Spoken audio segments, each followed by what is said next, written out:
তারেক রহমান খালি ধরা গেতেছেন। তারেক রহমান যদি নিজে নিজে বুঝে কথা বলে তাহলে নিজের বেকুবিতে ধরা গেতেছেন, আর যদি উনি কারো বুদ্ধি শূন্য কথা বলেন তাহলে উনারা গাড্ডায় ফেলতেছে তার আশেপাশের লোকেরা। আগের বার খালেদা জিয়ার শাসন আমলে যা হয়েছিল, আশেপাশের লোকেরা গাড্ডায় ফেলছিল, এবার তাই হইতেছে। নিতান্তই স্বল্প বুদ্ধির বেকুবেরা উনারা ধূর পটাইতেছে। যাই হোক, আলাপে আসি। আগে একটা ভিডিও দেখে আলাপ আসি, ওই ভিডিও নিয়েই আলাপ। আসেন দেখেন। বর্জ্য ব্যবস্থাপনা নিয়ে বিএনপি কোনো প্ল্যান আছে কিনা এই বিষয়ে আমি জানতে চাচ্ছি। ঢাকায় কম বেশি প্রতিদিন 7,000 টন আবর্জনা জমা হয়, 7,000 টন। এর মধ্যে আমরা বিদেশি কিছু কোম্পানির সাথে কথা বলেছি, প্রাইমারি আলোচনা করেছি আমরা। তারা মোটামুটি ভাবে এক্সপার্ট, সেটা হচ্ছে যে ময়লা থেকে তারা বিদ্যুৎ তৈরি করে। আমরা তাদেরকে দিয়ে বলানোর চেষ্টা করছি, তাদের সাথে কথা বলছি আমরা প্রাইমারি লেভেলে, আমরা আমাদের লেভেলে কথা বলেছি তাদের সাথে যে তোমরা ময়লা থেকে বিদ্যুৎটা কিভাবে করবে এবং তোমরা ময়লাটা নিজেটা কালেকশন করবে কিনা, অথবা কিভাবে কালেকশন করে নিয়ে এসে ময়লাটা। অর্থাৎ এই জন্য বললাম যে এখন যে ভাবে বিদ্যুৎটা উৎপাদিত হচ্ছে, আপনাকে আইদার ন্যাচারাল রিসোর্স গ্যাস ব্যবহার করতে হচ্ছে, গ্যাসটা এখানে আপনার ব্যবহার হয়ে যাচ্ছে, অথবা আপনাকে কোল ইম্পোর্ট করতে হচ্ছে, অথবা ফার্নেস অয়েল ইম্পোর্ট করতে হচ্ছে। তো যেই দুটো আপনাকে ইম্পোর্ট করতে হচ্ছে, গ্যাস হয়তো আমাদের নিজেদের এখনো আছে গ্যাস, সেটা আমরা ব্যবহার করছি, কিন্তু কোল বা ফার্নেস অয়েল এটা তো ডলার দিয়ে ইম্পোর্ট করছে। কিন্তু আমরা যদি ময়লা থেকে আমাদের যে আবর্জনা সারা দেশে, এটাকে যদি একটা সিস্টেমের পরিকল্পনার মধ্যে নিয়ে আসি এবং এটার থেকে যদি আমরা বিদ্যুৎটা উৎপাদন করতে পারি, তাহলে এটার বিদ্যুৎ উৎপাদনের র মেটেরিয়ালটা কি হচ্ছে ময়লা, আবর্জনা। এবং এই আবর্জনাটা যেই কোম্পানিগুলা কিনে নিবে তারা তো টাকা দিয়ে কিনছে, ডলার দিয়ে কিনছে না। সো দ্যাট আমরা ওইখানে কিছু হলে আমাদের ডলার আমরা সেভ করতে, বৈদেশিক মুদ্রা আমরা সেভ করতে পারি। আমরা এইভাবে বিষয়টি পরিকল্পনা করছি। দেখেছেন, একজন তরুণ প্রশ্ন করিচ্ছে বর্জ্য ব্যবস্থাপনায় বিএনপির পরিকল্পনা কি? আচ্ছা আচ্ছা, বলেন তো, এটা একটা তরুণের জন্য স্বাভাবিক প্রশ্ন। আর যেই মানুষটা দেশের প্রাইম মিনিস্টার হওয়ার রেসে আছে, তারে করার মতো প্রশ্ন এটা। একজন তরুণ জিজ্ঞেস করবে তার জীবনের সংকট, সম্ভাবনা, স্বপ্ন নিয়ে। তরুণদের নেতৃত্ব নিয়ে আসার কি পরিকল্পনা আছে, ওদের চাকরি ক্যারিয়ার কি হবে, বিদেশে এক্সচেঞ্জ প্রোগ্রামে যাইতে পারবে কিনা লেখাপড়ার জন্য, স্কলারশিপ পাবে কিনা, তরুণ উদ্যোক্তাদের নিয়ে কি পরিকল্পনা, আমাদের ট্রেনিং দিবেন কিনা। আর ওই বয়সে তো সে প্রেম করবে, গান গাইবে, ঘুরবে, বেড়াবে, সাঁতরায় পদ্মা পার হবে, সারা রাত আড্ডা দেবে, বৃষ্টির মধ্যে প্রেমিকার হাত ধরে ঘুরবে, ব্যাঞ্জো জাম্পিং করবে, দুনিয়া উল্টে দেওয়ার স্বপ্ন দেখবে। তা না বর্জ্য ব্যবস্থাপনা, ওর মাথাত বর্জ্য ঢুকিছে। হ্যাঁ, এটা শিখে দিছে বিএনপির কেউ, আমি শিওর। আর তারেক রহমানকে বলছে যে এটার উত্তর দিবেন, মানে দেখাবি তারেক রহমান কত জানে। দেখিছো ঢাকাত নিত্যদিন কত হাজার টন বর্জ্য উৎপাদিত হয়, সেটাও লিডারের মাথাত আছে। এটা একটা বানানো স্টেজ প্রশ্ন আর উত্তর। আপনারা আবার এবার এখন শোনেন, শুনলে বুঝবেন যে এইটা বানানো একটা স্টেজড একটা প্রশ্ন এবং উত্তর। শোনেন। বর্জ্য ব্যবস্থাপনা নিয়ে বিএনপি কোনো প্ল্যান আছে কিনা এই বিষয়ে আমি জানতে চাচ্ছি। ঢাকায় কম বেশি প্রতিদিন 7,000 টন আবর্জনা জমা হয়, 7,000 টন। এর মধ্যে আমরা বিদেশি কিছু কোম্পানির সাথে কথা বলেছি, প্রাইমারি আলোচনা করেছি আমরা। তারা মোটামুটি ভাবে এক্সপার্ট, সেটা হচ্ছে যে ময়লা থেকে তারা বিদ্যুৎ তৈরি করে।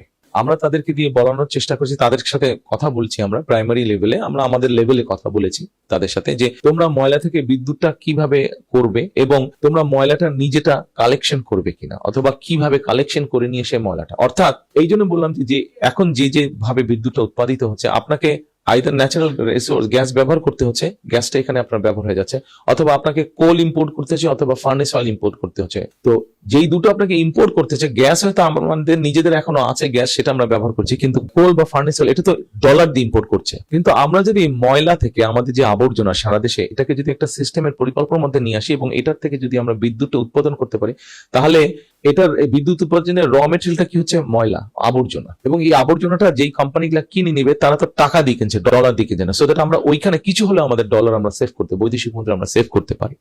আমরা এইভাবে বিষয়টি পরিকল্পনা করছি।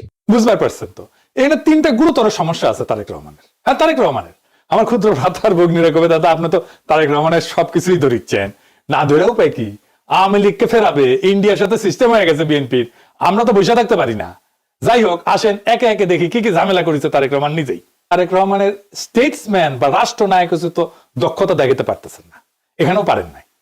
উনি মাইক্রো ম্যানেজমেন্ট করতেছেন, মানে বর্জ্য ব্যবস্থাপনা কি হবে সেটা নিয়ে ইনভলভ হইতেছেন। এটা তো রাষ্ট্রনায়কের ইনভলভ হওয়ার জায়গা না, এটা রাষ্ট্রনায়কের কাজই না। ডেটা রাষ্ট্রনায়ক মাথায় রাখে না, তথ্য রাষ্ট্রনায়ক মাথায় রাখে না। ঢাকায় প্রত্যেকদিন কত বর্জ্য উৎপাদন হয় সেই ডেটা তো অবশ্যই একজন রাষ্ট্রনায়ক রাখবে না। দুই নম্বর হচ্ছে এই কাজটাও যে করতেছে, এই কাজটা যদি দক্ষতার সাথে করতেন উনি, তাহলে কথা ছিল যে না উনি বুঝেন ব্যাপারটা, বুঝে কথা বলছেন, পরিকল্পনাটা সলিড আছে, তা তো না। উনি বুঝেছেন আদা, ভুল বুঝেছেন পুরাটা। আর এই কাজটা উনি করতেই পারবেন না, একেবারেই পারবেন না। বুঝাই বলি আসেন, উনি যে একেবারে বুঝেননি ব্যাপারটা, এটা আসেন আমরা বুঝে দেখি। বর্জ্য দিয়ে বিদ্যুৎ উৎপাদন করে যে পশ্চিমা দুনিয়া, বর্জ্যকে কাঁচামাল ধরে নিয়ে না, মানে এটা বর্জ্য ব্যবস্থাপনার একটা পার্ট। বর্জ্য দিয়ে বিদ্যুৎ উৎপাদন করা, বিদ্যুৎ উৎপাদন সেকেন্ডারি, বর্জ্য ব্যবস্থাপনা প্রাইমারি। ভাত রাঁধতে গেলে যেমন মার হয়, তেমন একটা বিশেষ পদ্ধতিতে বর্জ্য ব্যবস্থাপনা করতে গেলে বিদ্যুৎ উৎপাদন করা হয়। হাঁটতে গেলে যেমন পেশাব বের হয়, ওই ঠিক ওই রকম আপনি হাঁটতে গেছেন, পেশাব করতে যান নাই তো, কিন্তু পেশাব হয়, এইরকম বিদ্যুৎ হয়। এটা আপনার আলাদা করে পরে পেশাব করতে হয় না, আপনার উদ্দেশ্য হাগা, পেশাব করা না। ঠিক তেমন বর্জ্য দিয়ে বিদ্যুৎ উৎপাদনের লক্ষ্য হইতেছে বর্জ্য ব্যবস্থাপনা, বিদ্যুৎ উৎপাদন না। বিদ্যুৎ তৈরি করে না, বিদ্যুৎ তৈরি হয়ে যায়। তারেক রহমান বলতেছেন কয়লা, ফার্নেস অয়েল যেমন বিদ্যুৎ বানানোর কাঁচামাল, তেমন কাঁচামাল বর্জ্য না, একেবারেই না। বর্জ্য দিয়ে বিদ্যুৎ উৎপাদন করতে গেলে যে কারখানা লাগবে তার খরচা অনেক বেশি।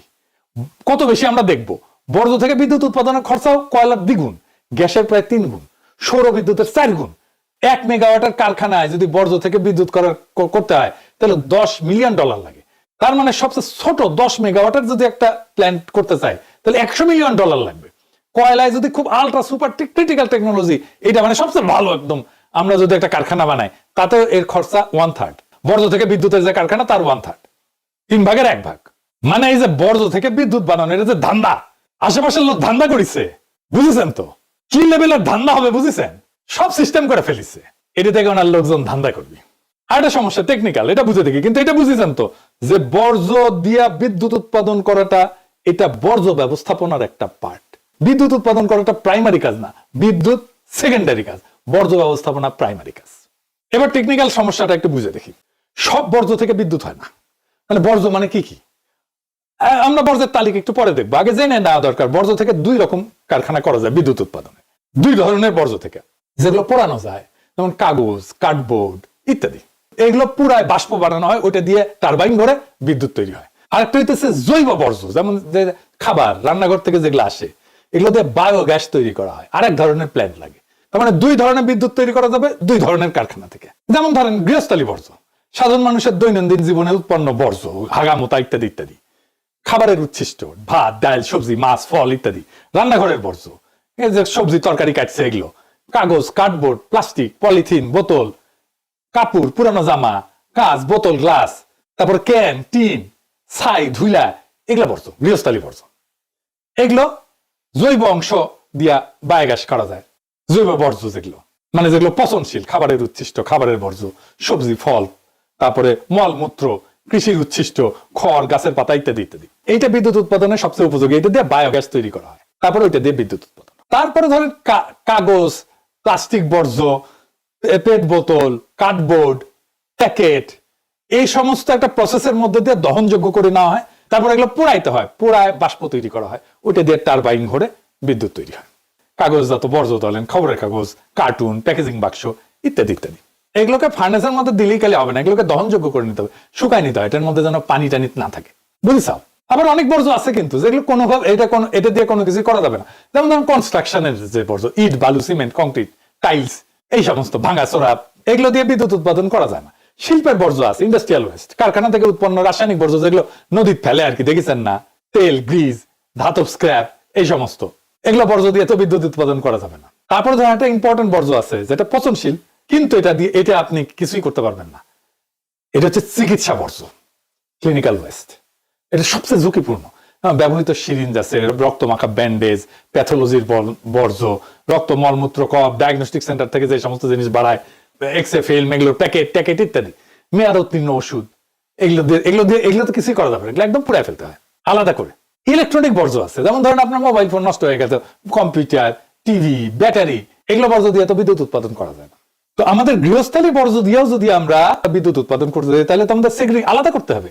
তারপরে যাবে কাঁচামাল হিসাবে, মানে জৈব বর্জ্যগুলো একদিকে যাবে, কাগজ টাগজগুলো আরেক দিকে যাবে, কাঁচ আরেক দিকে যাবে, আমরা তো সবগুলো একসাথে করে ফেলি, তাই না? তো সেগ্রিগেশন হয় কোথায়? উৎসে, যেখানে তৈরি হয়, মানে ঘরের মধ্যে, বাসার মধ্যে। আমাদের বাসা তো ইউরোপে আপনি চাইলে এই সবকিছু একটার মধ্যে ভরে নিয়ে ডাস্টবিনে ফেলে দিতে পারবেন না, আলাদা 3 ধরনের ডাস্টবিন আছে। আপনার এখানে 3 ধরনের বর্জ্য 3 ধরনের ডাস্টবিনে আপনি ঘরের মধ্যেই ফেলবেন, আলাদা করবেন, তারপরে যে 3 ধরনের ডাস্টবিনে ফেলবেন।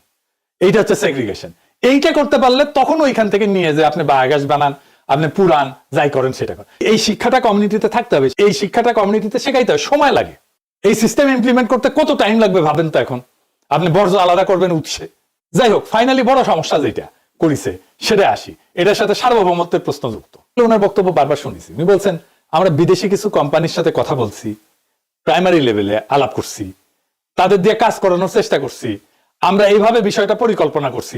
আর একবার শোনেন, ঢাকায় কম বেশি প্রতিদিন 7,000 টন আবর্জনা জমা হয়, 7,000 টন। এর মধ্যে আমরা বিদেশি কিছু কোম্পানির সাথে কথা বলেছি, প্রাইমারি আলোচনা করেছি আমরা। তারা মোটামুটি ভাবে এক্সপার্ট, সেটা হচ্ছে যে ময়লা থেকে তারা বিদ্যুৎ তৈরি করে। আমরা তাদেরকে দিয়ে বলানোর চেষ্টা করছি, তাদের সাথে কথা বলছি আমরা প্রাইমারি লেভেলে, আমরা আমাদের লেভেলে কথা বলেছি তাদের সাথে, যে তোমরা ময়লা থেকে বিদ্যুৎটা কিভাবে করবে এবং তোমরা ময়লাটা নিজেটা কালেকশন করবে কিনা, অথবা কিভাবে কালেকশন করে নিয়ে এসে ময়লাটা। আমি কিন্তু কোনো একটা শব্দ নতুন করে যোগ করি নাই, কোনো শব্দ বাদও দেই নাই, কারণ এখানে শব্দই সাক্ষ্য। প্রশ্নটা খুবই সাধারণ। তারেক রহমান, আপনার এই জিজ্ঞেস করতেছে, আপনি কি নির্বাচিত? আপনি কি সোভারেন স্টেট? আপনি কি সার্বভৌম রাষ্ট্রকে প্রতিনিধিত্ব করেন? আপনি শপথ নিছেন? আপনাকে কি সংবিধানে অধিকার দিচ্ছে রাষ্ট্রের হয়ে বিদেশি প্রতিষ্ঠানের সাথে রাষ্ট্রীয় প্রকল্প নিয়ে কথা বলার ক্ষমতা দিচ্ছে? এর উত্তর না। তাহলে প্রশ্ন, কোন পরিচয়ে আপনি আলাপটা করলেন আর কোন বৈধতায় সেটা জনসভায় ঘোষণা করলেন? এটা কোনো ব্যবসায়ী আলাপ না। বিদেশি প্রতিষ্ঠানের সাথে রাষ্ট্রীয় প্রকল্প নিয়ে কথা বলা মানে ডিপ্লোমেসি, কূটনীতি। ডিপ্লোমেসি কার কাজ? রাষ্ট্রের। ডিপ্লোমেসি করে নির্বাচিত সরকার সাংবিধানিকভাবে দায়িত্বপ্রাপ্ত হইয়া।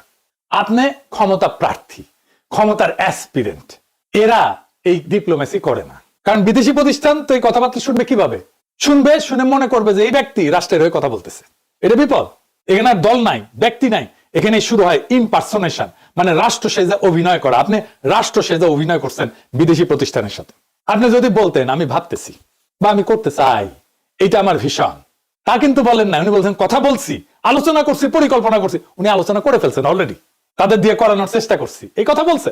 এই ভাষা ভবিষ্যতের না, এই ভাষা এমন যে মনে হইতেছে উনি রাষ্ট্রের হয়ে কাজ করতেছেন, চলমান রাষ্ট্রের কার্যকলাপের ভাষা। মানে উনি ডিফেক্টো প্রাইম মিনিস্টার হয়ে গেছেন, বাস্তবে কার্যকর রাষ্ট্রীয় আচরণ করতেছেন উনি। কিন্তু ওনার আইনগত ক্ষমতাই নাই, আইনে ওনার হাতে ক্ষমতা আসেনি, কিন্তু আচরণে ওনার ক্ষমতা চালু হয়ে গেছে। এই ফাঁকটার নাম শ্যাডো স্টেট ক্রাফট, ছায়া রাষ্ট্র চর্চা, রাষ্ট্রবিজ্ঞানের ভাষায়। আইনগত ক্ষমতা ছাড়া ক্ষমতার বাস্তব প্রয়োগ, আপনি এটাই করতেছেন। আর এইটার রাস্তা খুলে দিয়েছে প্রফেসর ইউনূস। এই আর্মি টার্মি এইরকম প্রোটেকশন দিয়ে, রাষ্ট্রীয় প্রোটোকল দিয়ে ওনার এই কাজটা করে দিয়েছে। এই প্রশ্ন শুধু আইনগত না, এটা গণতান্ত্রিক। এই কথাবার্তা কারা জানলো? কিছু বিদেশি কোম্পানি যাদেরকে পছন্দ করে বা যাদের তার লোকদের, বিএনপির লোকদের ঘুটু আছে, তারা জানলো ভবিষ্যতে কোথায় ধান্দা করা যাবে। কিন্তু সংসদ জানলো না, নাগরিক জানলো না, ব্যুরোক্রেসি জানলো না, রাষ্ট্রের ইনস্টিটিউট জানলো না। এটা তো পরিকল্পনা মন্ত্রণালয় ছাড় দিবে না, দিবে না তো। পরিবেশ মন্ত্রণালয় ছাড় দিবে না তো। এগুলো সবগুলো ছাড় লাগবে। অর্থ মন্ত্রণালয় ছাড় দিবে না। কারণ আপনি বেশি খরচা কইরা বিদ্যুৎ বানাইতেছেন, এটা তো এফিসিয়েন্ট না। অর্থ মন্ত্রণালয় কেন ছাড় দেবে? টাকা দেবে কেন? বাংলাদেশের নাগরিক তার ট্যাক্সের পয়সা কেন দেবে? আমাকে বুঝান। 3 গুণ বেশি দাম দিয়ে বিদ্যুৎ বানানোর জন্য বাংলাদেশের মানুষ তার ট্যাক্সের পয়সা কেন দেবে? আপনার দলের লোককে ধান্দা করার জন্য? সংসদীয় কমিটি থাকবে না, ওখানে বিরোধী দলের লোক থাকবে না, ওটা ক্যাক করে ধরবে। আর আপনি বিদেশি প্রতিষ্ঠানের সাথে আলাপ করা শুরু করে দিচ্ছেন। বাহ। এখন কইতে পারেন এটা তো ভালো উদ্দেশ্যে করা হয়েছে। গণতন্ত্র উদ্দেশ্য দিয়ে চলে না, গণতন্ত্র চলে সীমা দিয়ে, বৈধতা দিয়ে। ভালো উদ্দেশ্য দিয়ে রাষ্ট্রের সীমা ভাঙা যায় না, কর্তৃত্বের সীমা ভাঙা যায় না, নতুন কর্তৃত্ব তৈরি করা যায় না। কর্তৃত্ব তৈরি হবে, শপথ করেন, জিতে আসেন, যদি জিতে আসতে পারেন তারপরে করেন। ইতিহাসে কোথাও কোথাও নির্বাচনের আগে এরকম যোগাযোগ হয়েছে। আর ইতিহাসে সেই ঘটনাগুলোকে কি নাম দিছে জানেন? এগুলো অবৈধ, অনৈতিক, বিপজ্জনক, রাষ্ট্রীয় সীমা লঙ্ঘন। আজও সেগুলো পড়ানো হয় নেগেটিভ প্রেসিডেন্স হিসাবে বা নেতিবাচক দৃষ্টান্ত হিসাবে রাষ্ট্রবিজ্ঞানে। দক্ষিণ ভিয়েতনামের সরকারের সাথে নিক্সন নির্বাচিত হওয়ার আগে এরকম একটা আকাম করেছিল দক্ষিণ ভিয়েতনামে, প্যারিসে। তখন ভিয়েতনামের সাথে আমেরিকার একটা পিস টক হচ্ছিল, শান্তি আলোচনা হচ্ছিল। মানে তখন তাইলে শান্তি আলোচনা করে আমেরিকান সোলজার এমনি চলে আসতো সম্মানজনক ভাবে। এটাই ছিল অবজেক্টিভ। প্রেসিডেন্ট ছিল জনসন। প্রেসিডেন্ট জনসনের সঙ্গে দক্ষিণ ভিয়েতনামের আলাপ চলতেছে। তখন নিক্সন কিন্তু নির্বাচিত হয় না। সে দক্ষিণ ভিয়েতনামে কইছে যে পিস টক ভেঙে দাও, আমরা নির্বাচিত হয়ে আসলে আরো ভালো ডিল দিব তোমাদেরকে। পিস টক ভেঙে যায়। এর ফলেই কিন্তু আমেরিকার লজ্জাজনক পরাজয় হয় ভিয়েতনামে। এইটারে ইতিহাসে বলে প্রি ইলেকশন স্যাবোটাজ নিক্সন। এটা দিয়ে সার্চ দিয়ে দেখেন গুগলে। কিন্তু এই একটা জিনিস ইতিহাসে নাই, তারেক রহমান এটা ইতিহাসে নতুন করছে। নির্বাচনের আগে বিদেশি প্রতিষ্ঠানের সাথে রাষ্ট্রীয় প্রকল্প নিয়ে কথা বলে সেটা প্রকাশ্য রাজনৈতিক বক্তৃতায় ঘোষণা করছে। 3টা জিনিস একসাথে হয়েছে, প্রি ইলেকশন, ইলেকশনের আগে, ফরেন অ্যাক্টর, বিদেশি পক্ষ, পাবলিক ডিক্লারেশন, প্রকাশ্য ঘোষণা। এই 3টার কম্বিনেশন গণতান্ত্রিক রাষ্ট্রে কখনো কোথাও ঘটে নাই। তারেক রহমান প্রথম করছে। এটা কথা ঘটে না, এটার কারণ খুবই পরিষ্কার। কারণ এটা করলে স্টেট পার্টির যে বাউন্ডারি, রাষ্ট্র এবং দলের যে সীমানা, এটা ভেঙে যায়। দল আর রাষ্ট্র আলাদা থাকে না। এখন আসি সবচেয়ে গভীর জায়গায়, রাষ্ট্র কি আসলে? রাষ্ট্র কোনো ব্যক্তির ভবিষ্যৎ স্বপ্ন না, রাষ্ট্র কোনো দলের আগাম সম্পত্তি না। রাষ্ট্র একটা প্রক্রিয়া, প্রসেস। রাষ্ট্র একটা ইনস্টিটিউশন। এই প্রক্রিয়ার ধাপ আছে। জনগণের ভোট প্রথমে, সাংবিধানিক দায়িত্ব তারপরে প্রাতিষ্ঠানিক সিদ্ধান্ত। 3টা ধাপ আছে। এই 3টার একটাও বাদ দিলে রাষ্ট্র থাকে না, থাকে ব্যক্তিগত শাসন। তারেক রহমান তার ব্যক্তির শাসন চাপাই দিতে চাইতেছে বাংলাদেশের উপরে। উনি ভোটের আগেই রাষ্ট্রের মতো কাজ করতে শুরু করছেন। তার মানে তারেক রহমান বলতেছে রাষ্ট্র জনগণের না, রাষ্ট্র আমার সম্ভাব্য সম্পত্তি। এটাই গণতন্ত্রের মৃত্যু। তারেক রহমানের হাত ধরে আসতেছে গণতন্ত্রের মৃত্যু।